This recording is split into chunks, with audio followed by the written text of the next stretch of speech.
اب میں نے ٹی وی پہ سنا ہے کہ یہ یونیورسٹی جو ہے وہ سرکاری تحویل میں لی جا رہی ہے، یا سو کالڈ یونیورسٹی تو نہیں ہے. تو یہ کسی کو غلط فہمی قطعی طور پہ نہیں رہنی چاہیے کہ یہ کوئی یونیورسٹی ہے یا یہ پیسہ جو ہے کسی سرکاری اکاؤنٹ میں گیا. ملک ریاض صاحب اس لیے مفرور ہیں، وہ پاکستان اس لیے نہیں آتے ہیں ملک صاحب کہ ان کو بینیفٹ ملا ہوا ہے اور ان کا اکاؤنٹ میں انہوں نے ڈیفالٹ کیا ہوا ہے. ان کے خلاف کارروائی ہونی چاہیے ان کی ریکوری کی، تاکہ جو بھی انہوں نے سپریم کورٹ نے ان کے ذمے جو رقم ڈالی ہوئی ہے اس کو ریکور کیا جائے. یہ سلسلے جو ہیں جھوٹی سیاست میں جھوٹ کو سچ بنانے کے ختم ہونے چاہیے. جھوٹ ہوتا ہے، آج بھی جھوٹ ہے، آج کے 100 سال کے بعد بھی جھوٹ ہے.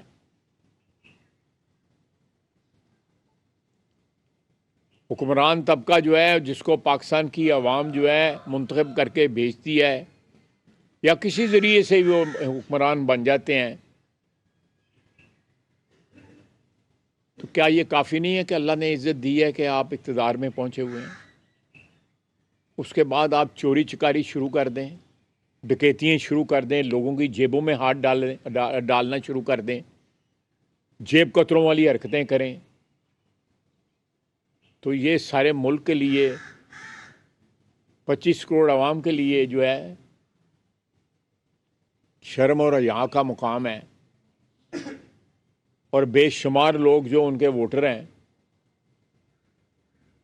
جو ان کے گن گاتے ہیں، ان کے لیے بھی سوچنے کا مقام ہے کہ یہ سرکاری پیسہ آپ کا، ہمارا، سب کا پیسہ جو ہے ملک ریاض کے اکاؤنٹ میں کیوں ہے؟ ایک سوال، صرف ایک سوال کہ ملک ریاض کے اکاؤنٹ میں کیوں گیا؟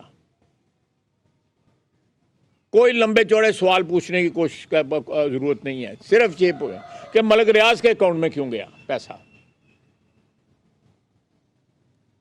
سرکار کا پیسہ تھا، اس میں میرے پاس لیٹر موجود ہے، وہ جب لیٹر وہاں سے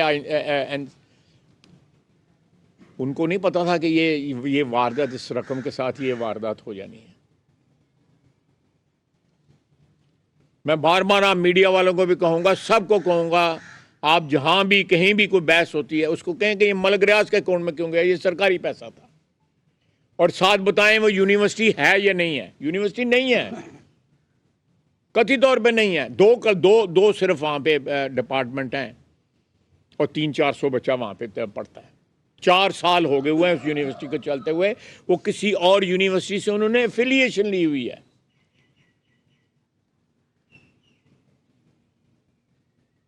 اتنا بڑا فراڈ ہو گیا تو اس کے بعد کہتے ہیں ایاک نعبد و ایاک نستعین.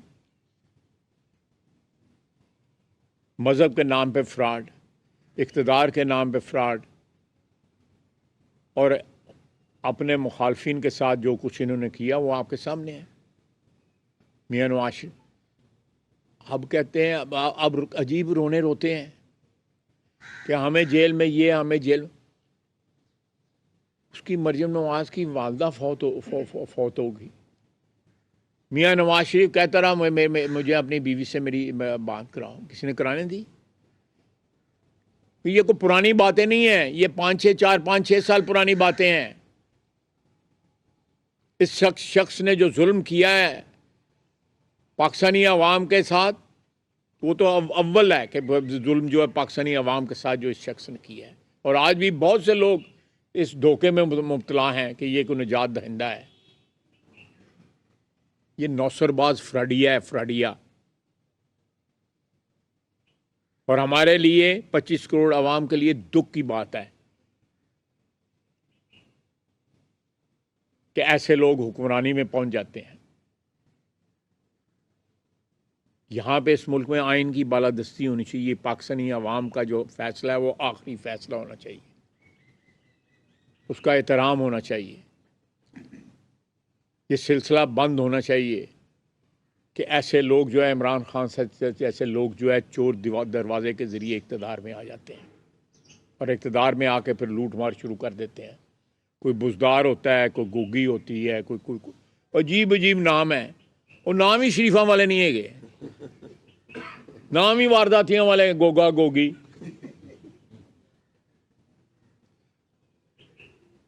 کن ٹوٹے والے نہ آئیں گے۔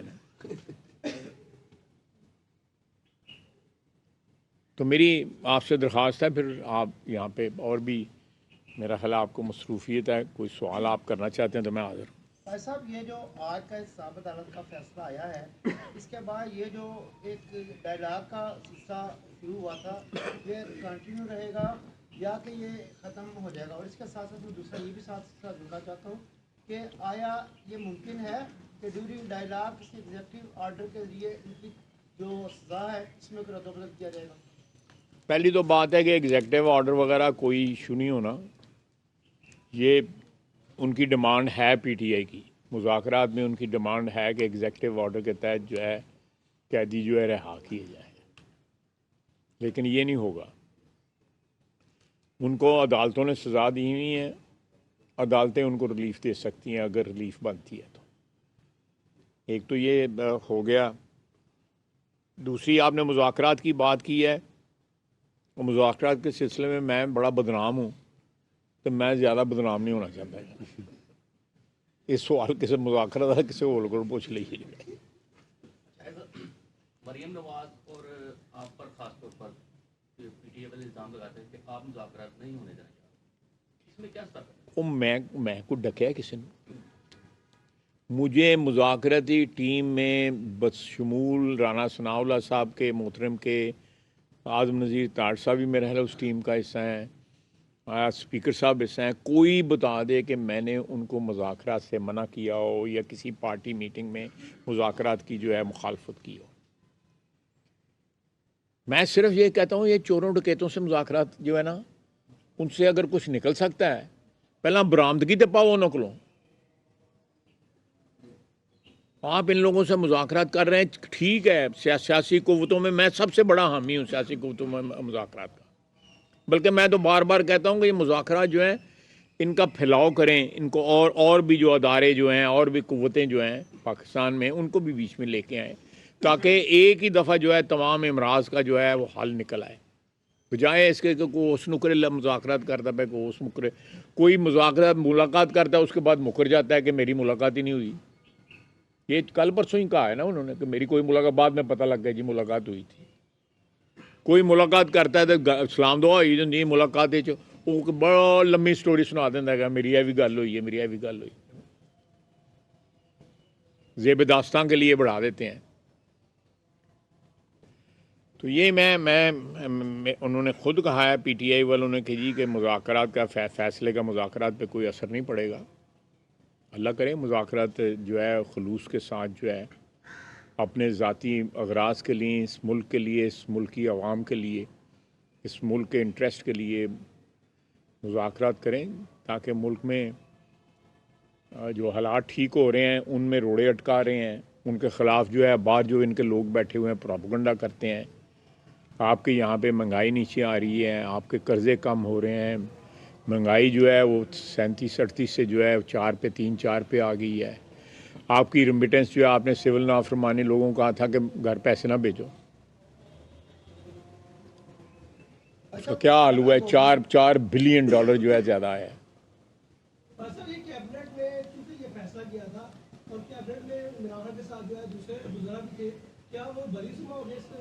میرا خیال ہے کہ ٹیکنیکلی یہ کیبنٹ کا فیصلہ نہیں بنتا، کیونکہ کیبنٹ نے دیکھا ہی نہیں ہے کچھ۔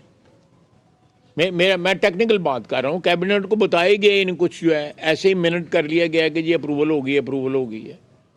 اور دوسرا یہ ہے کہ کیبنٹ کسی انلیگل کام کی اپروول دے ہی نہیں سکتی، اگر وہ دے گی تو وہ اس اپروول کی ویلیو ہی کوئی نہیں ہے، غیر قانونی کام کی کوئی ویلیو نہیں ہوتی۔